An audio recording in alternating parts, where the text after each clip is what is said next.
day, class! This is Teacher Flor and we are now in Module 4 of Quarter 1 in your English 10. Are you excited to know more? Alright, but before we go further, try to ponder on this. What is the significance of knowing the similarities and differences of the things we see, touch, and hear in our day-to-day life? Why indeed? Well, this question will be answered after you have gone through this lesson. So as we are about to start, I want you to relax and prepare your learning materials such as your ball pen, a sheet of paper for your answer, and most importantly, your module. Are you ready? Then let's begin! English 10, Module 4 of Quarter 1. Every day we hear and read information within our locality and across our country that may or may not affect us. Nevertheless, we always have something to say about it. In this lesson, you will compare and contrast the contents of the materials viewed with outside sources of information in terms of accessibility and effectiveness. Let us learn. Comparative thinking is one of our first and most natural forms of thought. Without the ability to make comparisons, to set one object or idea against another, and take note of similarities and differences, much of what we call learning would quite literally be impossible. I know your mind is now starting to imagine things and trying to appreciate their similarities and differences. Chill, that will soon be satisfied. But before we go to that, let me present to you first our objectives. Class, at the end of the lesson, you are expected to: Number 1, differentiate comparing from contrasting. Number 2, compare and contrast contents of information from different sources. Okay? This lesson will enhance your inherent capability in comparing and contrasting. Here is the challenge. Tell me the difference. This first activity consists of questions that will warm you up and will prepare your senses on what is about to come. Please answer sincerely as this will help you in the lesson proper. Let us try. Part A. Read each sentence. Does it compare or contrast? Underline the clue words. Write your answer on the line. Number 1. Ella had her hair done in style similar to mine. Number 2.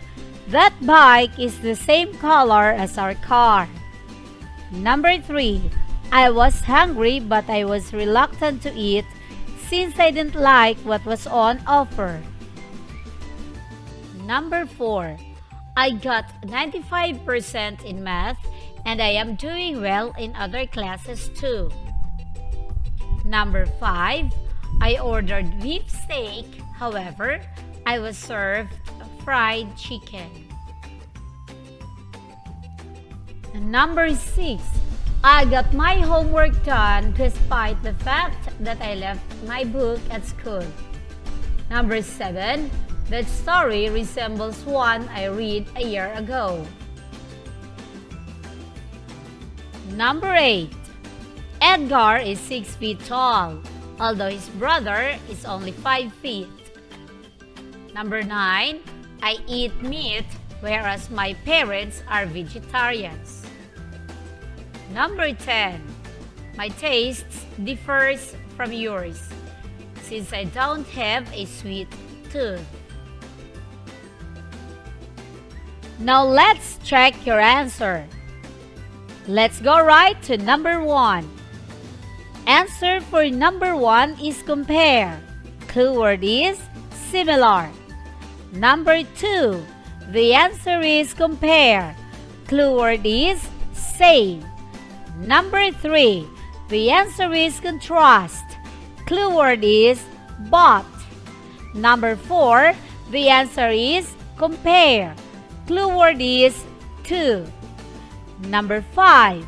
The answer is contrast. Clue word is however. Number 6. The answer is contrast. The clue word is despite. Number 7. The answer is compare. Clue word is resembles. Number 8. The answer is contrast. The clue word is although. Number 9. The answer is contrast. The clue word is whereas. Number 10. The answer is contrast. Clue word is differs. Did you have it all right? Amazing! You must have been reading a lot these days. For the second part, you are going to write the letter of the best answer in the blank provided before each number. Number 1. When we compare and contrast while reading, we are looking for A. Similarities and differences. B. Truth and lies. C. Wrongs and rights. Or D. Clues and facts. Now let's read this passage. For number 2.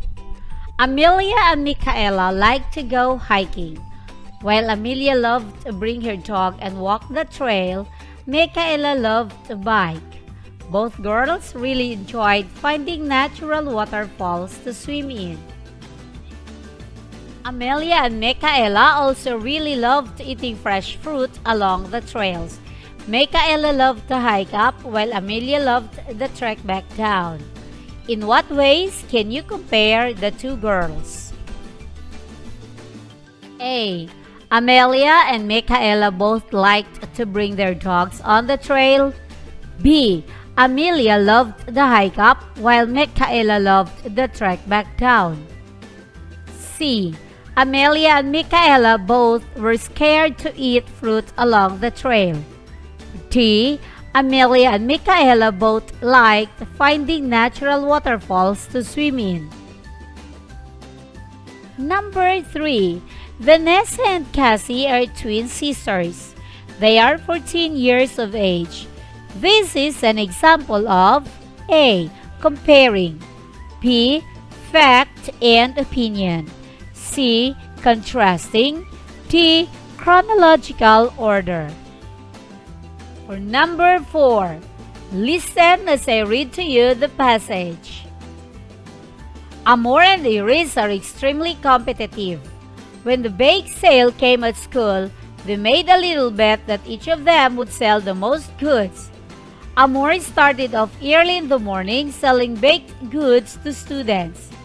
Iris did not get started until lunchtime each day. The day before turning in the final money, Iris was up on Amor by 150 pesos. Amor became angry and poked holes in all of the rest of Iris's baked goods. Iris decided that she could not sell the rest of the goods, considering that they had been tampered with. Amor ended winning by 500 pesos. Iris never even bothered to tell on her. If asked to tell how the two characters contrast, what would be the most appropriate conclusion? A. Amor is a good sport while Iris is not. B. Amor and Iris are both selfish. C. Iris is a good sport while Amor is not. D. Iris is popular and Amor is not. Here's another passage for you to read. Your two friends disagree on what a Venn diagram is. Julie says a Venn diagram is a graphic organizer used when you compare and contrast details. Sam says that a Venn diagram is a graphic organizer used only for contrasting details. Who is correct and why? A. Julie is correct because a Venn diagram is a graphic organizer that you use to compare and contrast. The inner circle is for comparing and the outer circles are for contrasting. B. Sam is correct because a Venn diagram is a graphic organizer that can only be used for contrasting details. You can't put anything in the inner circle. You only write details that are different in the outer circle. C. Neither of your friends are correct because a Venn diagram is not a graphic organizer that can be used for comparing and contrasting. You only use it to draw a picture. D.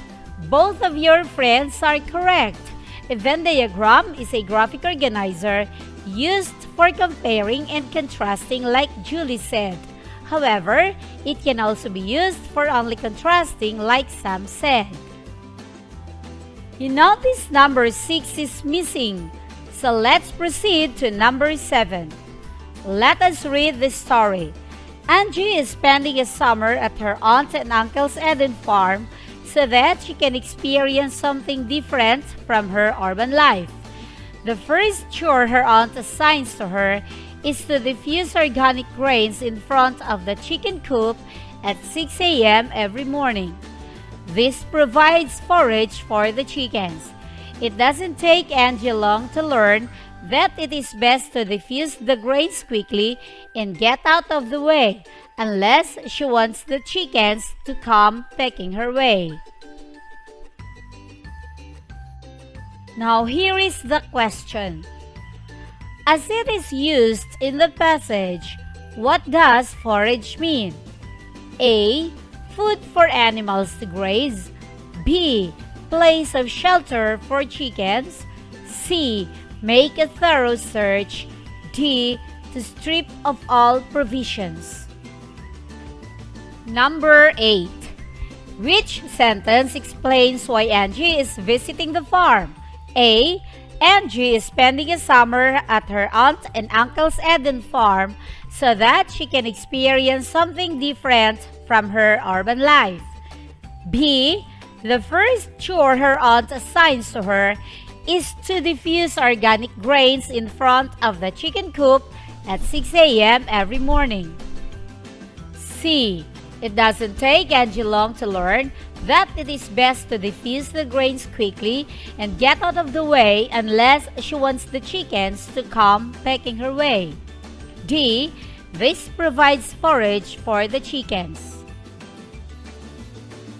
However different each person is, there is always a chance of having some similarities with other persons. Do you agree with me? Alright, now let us study. Read the passage below and fill in the Venn diagram to show the differences and similarities between the characters.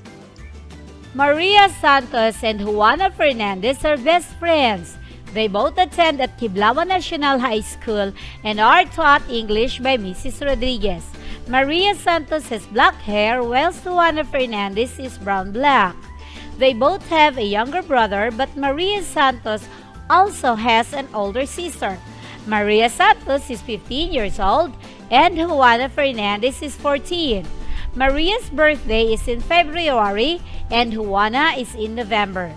Maria Santos had a birthday party last week and the girls wore a pink dress to celebrate. Maria and Juana love to dress the same and even wore same color clips on their hair. Fill in the Venn diagram of the similarities and differences of Maria Santos and Juana Fernandez. Let's check your answer. Go over first to the similarities of Maria Santos and Juana Fernandez. Maria Santos and Juana Fernandez are best friends.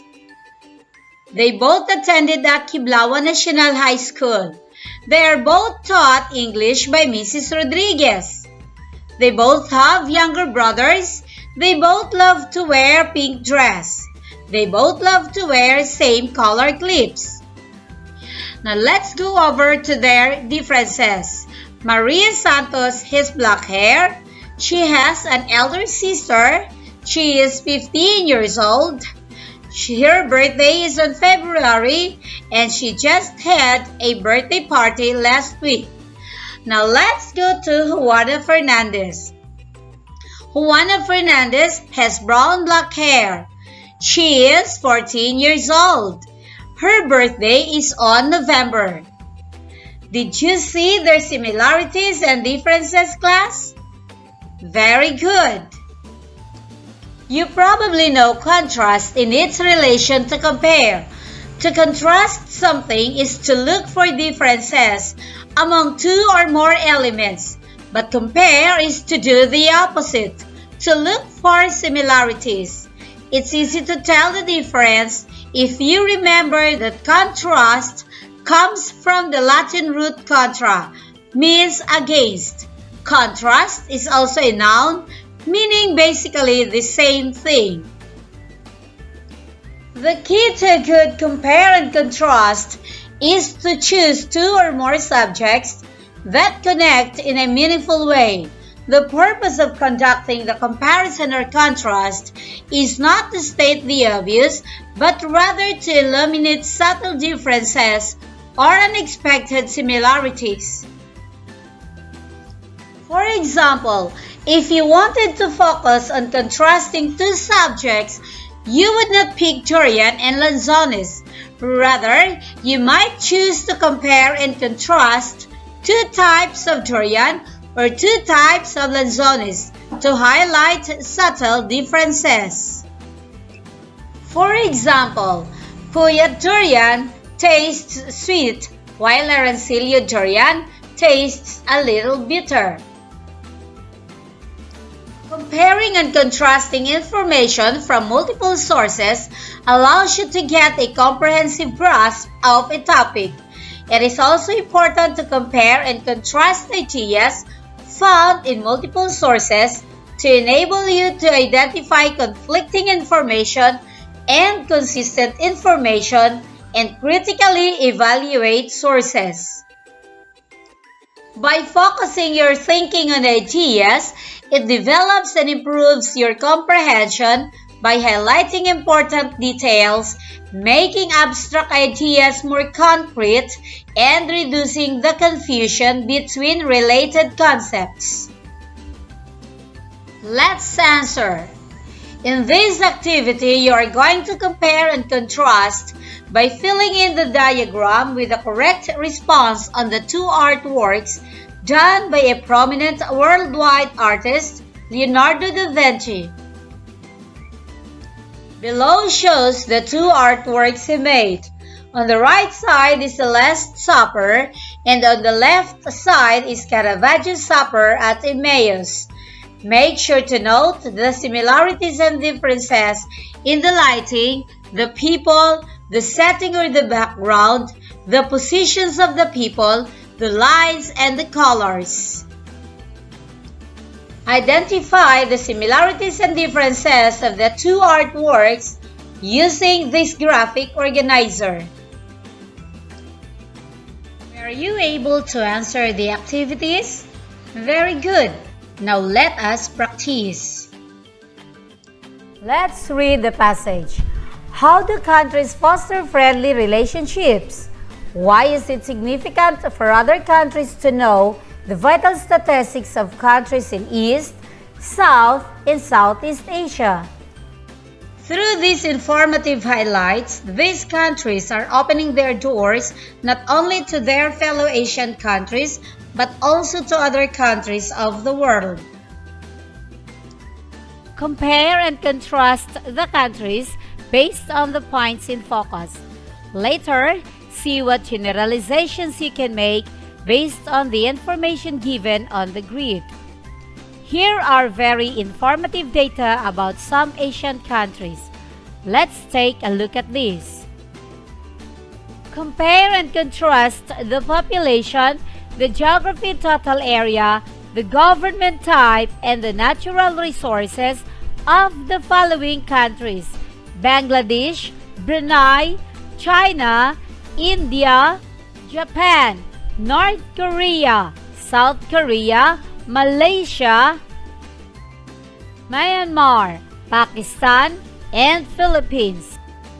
Now go over the grid and answer these questions. Number 1.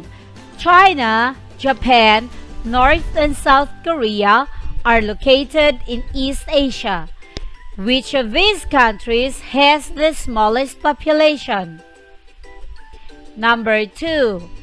The Southeast Asian countries are Myanmar, Brunei, Malaysia, and Philippines. Between Myanmar and Brunei, which country has a smaller geographical area? Number 3.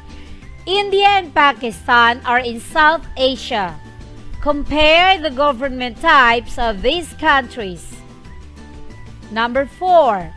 Which country has the biggest population? Number 5. Which country has the smallest total geographical area? Number 6. What countries have natural gas as one of their natural resources? Number 7. Which is the only country that has a military type of government? Are you done? Okay, very good. Now let's check your answer. For number 1, the answer is North Korea. Number 2, the answer is Brunei. Number 3, the answer is India and Pakistan. Number 4, the answer is China. Number 5, the answer is Myanmar. Number 6, the answer is Bangladesh, Brunei, India, and Pakistan. Number 7, the answer is Myanmar. Well done! By now you have a concrete idea on what our lesson is, right? Now let's move forward. Let us practice more. Now let us read the first poem entitled The Courage That My Mother Had by Edna St. Vincent Millay. The courage that my mother had went with her and is with her still. Rock from New England courage, no granite in a granite hill. The golden brooch my mother wore, she left behind for me to wear. I have no thing I treasure more, yet it is something I could spare. Oh, if instead she'd left to me the thing she took into the grave, that courage like a rock which she has no more need of, and I have.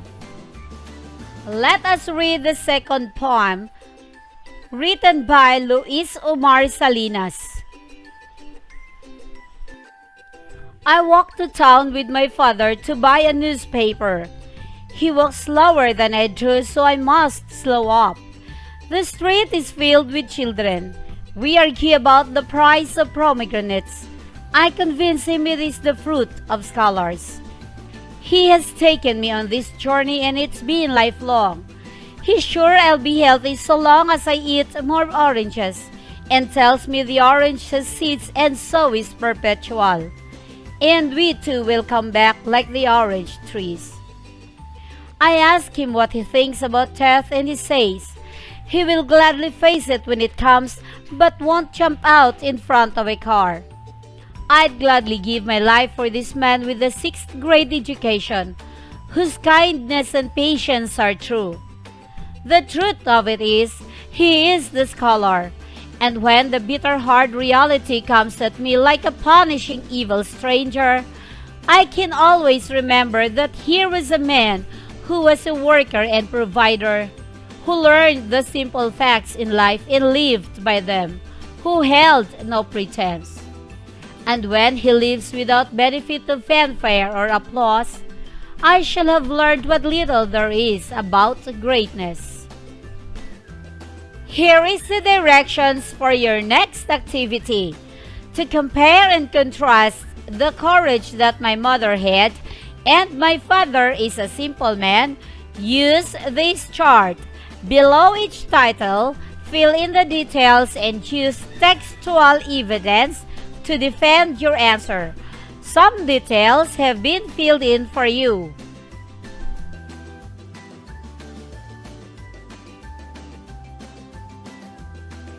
How did you find the two poems? Beautiful, right? Now let's take a look at the answer to your activity. Let's read question number 1. Who is the subject in the poem?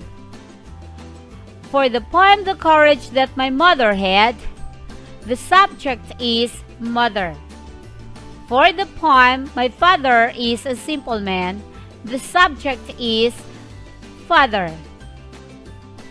Number 2. Who is the author of the poem? For the first poem, the author is Edna St. Vincent Millay. For the second poem, the author is Luis Omar Salinas. Number 3. How is the subject described? For the poem The Courage That My Mother Had, the subject is described as courageous. Textual evidence: the courage like a rock which she has. That can be found in line 13. For the poem My Father is a Simple Man, the subject is described as kind, patient, and true. Textual evidence: I'd gladly give my life for this man with a 6th grade education, whose kindness and patience are true. That can be found in lines 20 to 23. Question number 4. Is the speaker of the poem male or female? For the poem The Courage That My Mother Had, the speaker is male. For the poem My Father is a Simple Man, the speaker is male. Number 5. Is the subject of the poem alive or dead? For the poem The Courage That My Mother Had, the subject is dead. Textual evidence: the things she took into the grave. That can be found in line 12. For the poem My Father is a Simple Man, the subject is alive. Textual evidence: I ask him what he thinks about death, and he says he will gladly face it when it comes, but won't jump out in front of a car. That can be found in lines 15 to 17. Question number 6. In what tense does the speaker learn from the subject? The speaker made the subject as an inspiration for the poem The Courage That My Mother Had. Textual evidence: the courage like a rock which she has no more need of, and I have. That can be found in lines 12 and 11, or 11 and 12. For the poem My Father is a Simple Man, the speaker adores the goodness and the kindness of the subject. Textual evidence: I shall have learned what little there is about greatness. That can be found in lines 34 to 36. Question number 7. Does the speaker of the poem love and or admire the subject? For the poem The Courage That My Mother Had, the speaker loved the subject. Textual evidence: there is nothing I treasure more. That can be found in line 7. For the poem My Father is a Simple Man, the speaker admired the subject. Textual evidence: I can always remember that here was a man who was a worker and a provider, who learned the simple facts in life and lived by them, who held no pretense. That can be found in lines 34 to 36. Okay, great! Let us remember, compare and contrast analyze two subjects by either comparing them, contrasting them, or both. The purpose is not to state the obvious, but rather to illuminate subtle differences or unexpected similarities between two objects.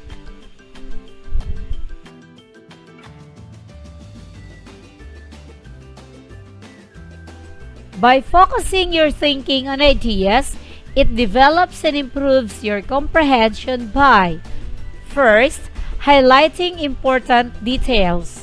Second, reducing the confusion between related concepts. Let us assess. Choose the correct answer for each item below. Write the letter of the item of your choice in the blank before the number. Number 1. To compare is to: A. Look for causes. B. Look for similarities. C. Look for connections. D. Look for differences. Number 2. To contrast is to: A. Look for similarities. B. Look for causes. C. Look for differences. D. Look for connections. Number 3. If I am looking at a stuffed brown dog and a plastic yellow cat, what could go in the comparing category? A. Soft. B. Furry. C. Hard. D. Toys. Number 4. If I am contrasting a slipper and a boot, what goes in the contrasting category? A. Goes on foot. B. People wear them. C. Specific sizes. D. Meant for outside. Now, class, please help me read the following passage.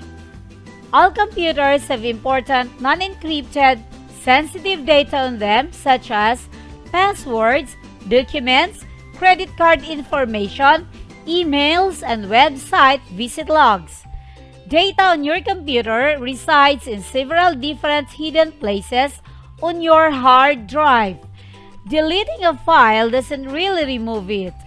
Emptying your computer's recycle bin, deleting your internet browser's cache, deleting your emails and documents, reformatting your hard drive, or even repartitioning your hard drive are all inadequate to erase the data on your computer.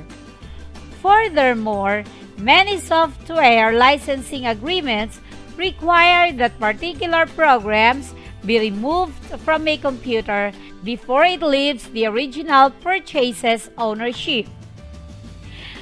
Business and other institutions are often required by law to carry out data security actions before computers, their hard disk drives, floppy disks, and other forms of removable media are sent outside of the organization. Deleting something from your computer or email is similar to removing a card from the library's card catalog, but not removing the book from the shelf. Information is still in the library if you look for it. In the case of a computer hard drive, the file's location information is removed from the drive's index, but not from its place on the drive, so the file can easily be recovered by someone using sophisticated data recovery software. What conclusion can the reader draw after reading this passage? A. People should never attempt to delete information from their computers. B. It requires a professional to know when data has been effectively deleted. C. Deleting data appears simple but often requires in-depth knowledge to complete. D. Software companies frequently help computer owners remove information from their computers. Number 6. Which statement is most likely true about computer data? A. The data is impossible to completely clear from business and institution computers. B. the data is extremely difficult to thoroughly delete all of it from the average computer. C. The data is usually held in the recycle bin until a time when it can be completely deleted. Or D. The data can only be removed if taken directly off of the computer's hard drive. Number 7. Why does the author of this passage refer to the concept of removing a card from a library's card catalog? A. To illustrate the complexity of deleting computer data. B. To contrast the amount of data on computers to that in books. C. To demonstrate why libraries are falling behind online information.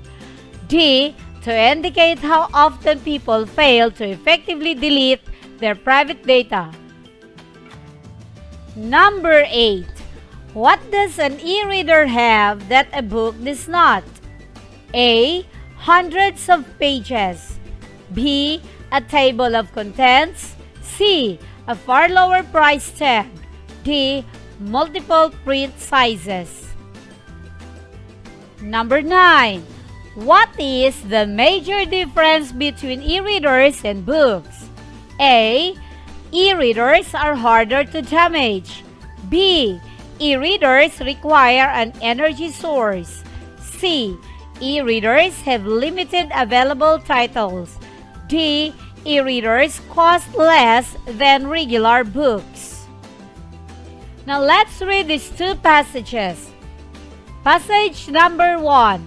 In ancient Egypt, the people had many gods. One god was Ra. He was the sun god. He was born each morning. When he was born, the sun rose.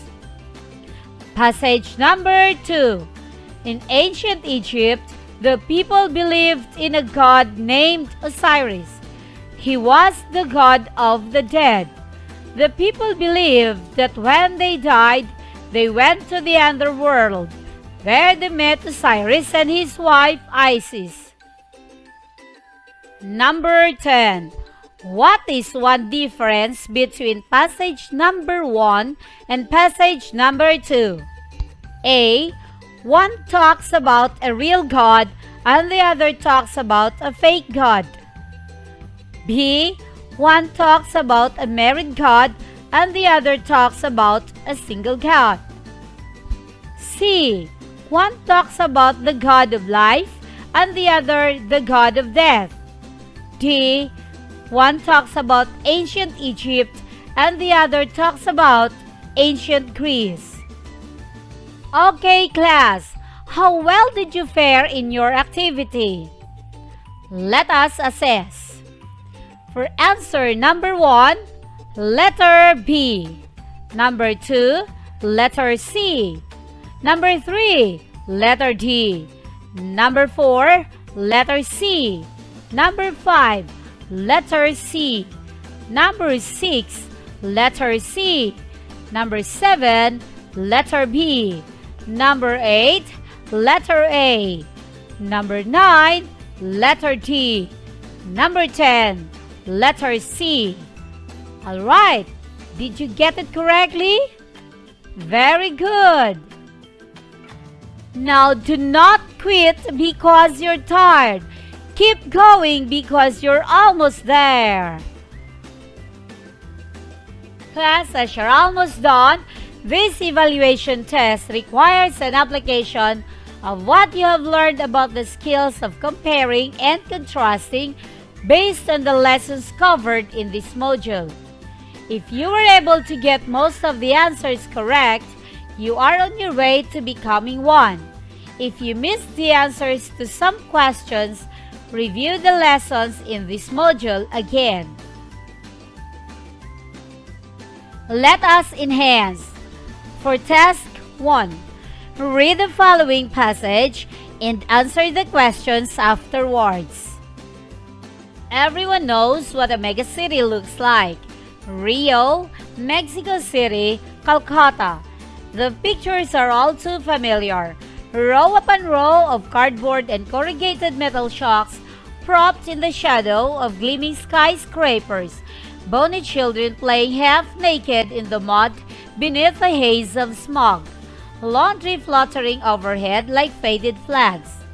In the city center, a mere quarter of a mile away, business people close deals over four-course lunches and make tennis dates on their cellular phones. Well-heeled shoppers browsing in pricey boutiques sidestep beggars with outstretched hands. Limos with tinted windows vie with rickshaws for position in teeming streets. This is the scene that urban planners and environmentalists, often speaking in apocalyptic overtones, have warned for decades would overtake us all. Well, that future is coming to pass at long last, and the surprising news is that it may not be so bad after all.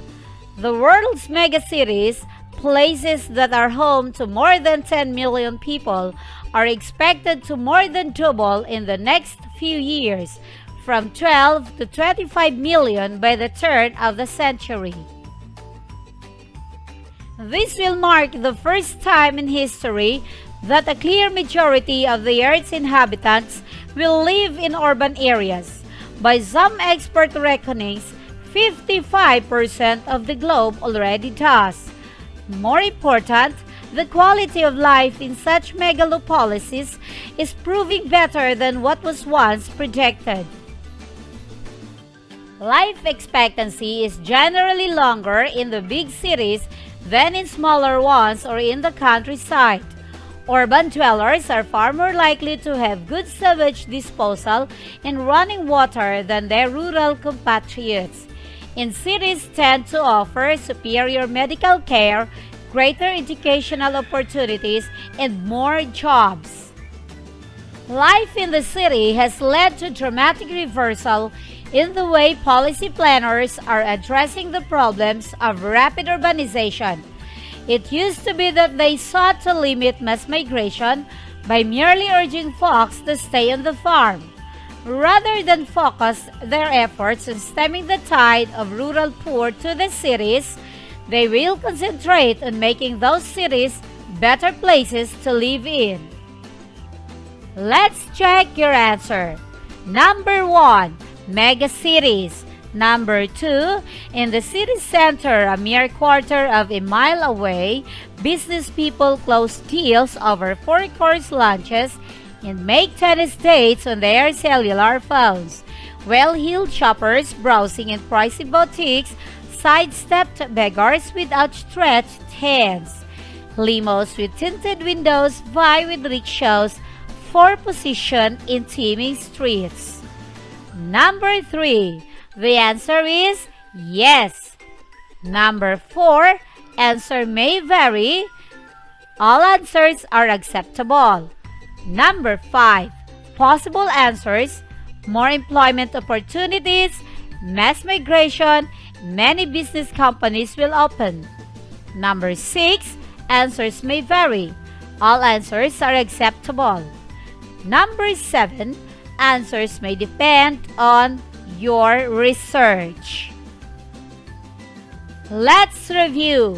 For task 1, answer the following questions. Number 1, what is the essay all about? Number 2, how did urban planners and environmentalists predict megacities to be like?